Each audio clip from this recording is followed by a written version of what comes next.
Every year, a strange sickness killed children in the kingdom of Akpata. Nobody knew where it came from.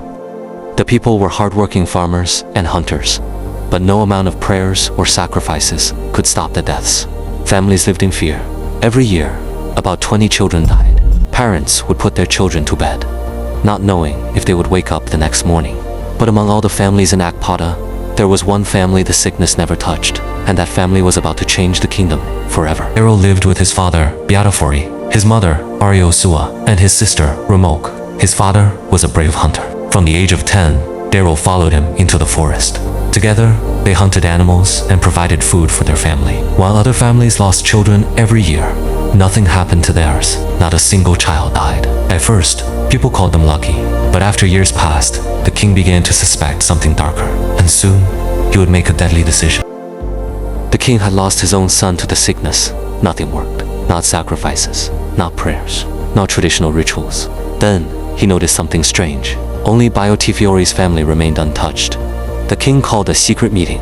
"What if Beatafori is behind us?" he asked. The chiefs agreed. The king summoned a hunter and asked him to capture a leopard, but it was a trap. Secretly, guards were ordered to follow him into the forest and kill him, and they did. 5 years passed, but the children of Akpata were still dying. The king realized something terrifying. Killing Beatafori had changed nothing. Now he believed the so-called curse had passed to Biotifiori's son, Derele. So he summoned the young hunter to the palace.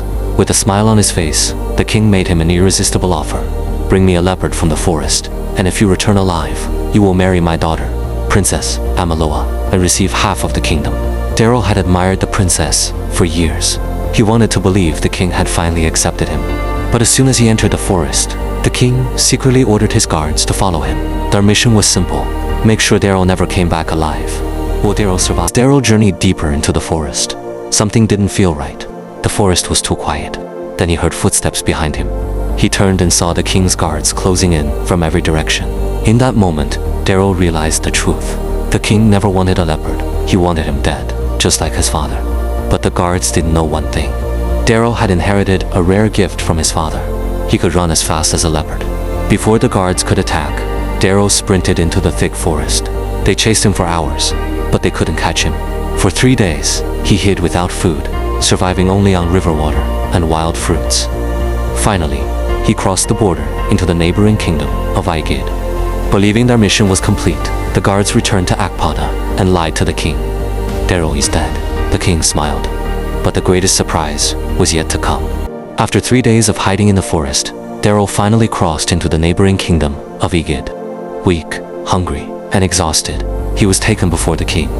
The king of Igid listened carefully as Derele explained everything: the mysterious sickness, the death of his father, and how the king of Akpata had tried to kill him. When Derele finished speaking, the king stood in silence. Then he said something that changed everything. "We once faced the same sickness in Igid, and it wasn't a curse. It was chickenpox." Derele was stunned. For years, the people of Akpata had believed evil spirits were killing their children. But the real enemy was a disease that could be treated. The king of Igid immediately summoned Dr. Harry Mings, a renowned physician who had saved Igid years earlier. After hearing Derele's story, Dr. Harry agreed to travel to Akpata and reveal the truth. But would the people believe him? Or would the corrupt king stop them first? Dr. Harry, Derele, and the king of Igid traveled together to Akpata. When the villagers saw Derele alive, they couldn't believe their eyes. The king was terrified. One by one, the royal guards confessed. They admitted they had murdered Beatafori on the king's orders. The king had betrayed his own people. Then Dr. Harry examined the sick children. His diagnosis confirmed the truth. The mysterious curse was never a curse. It was chickenpox. For 6 months, Dr. Harry treated the children, trained local healers, and helped rebuild Akpata's healthcare. The deaths finally stopped. The corrupt king was removed from the throne. As promised, Derele married Princess Amalua and became the new king of Akpata. But instead of seeking revenge, he chose mercy. He spared the former king's life and gave him land to live peacefully for the rest of his days. Under King Derele's rule, Akpata became a kingdom of justice, peace, and hope.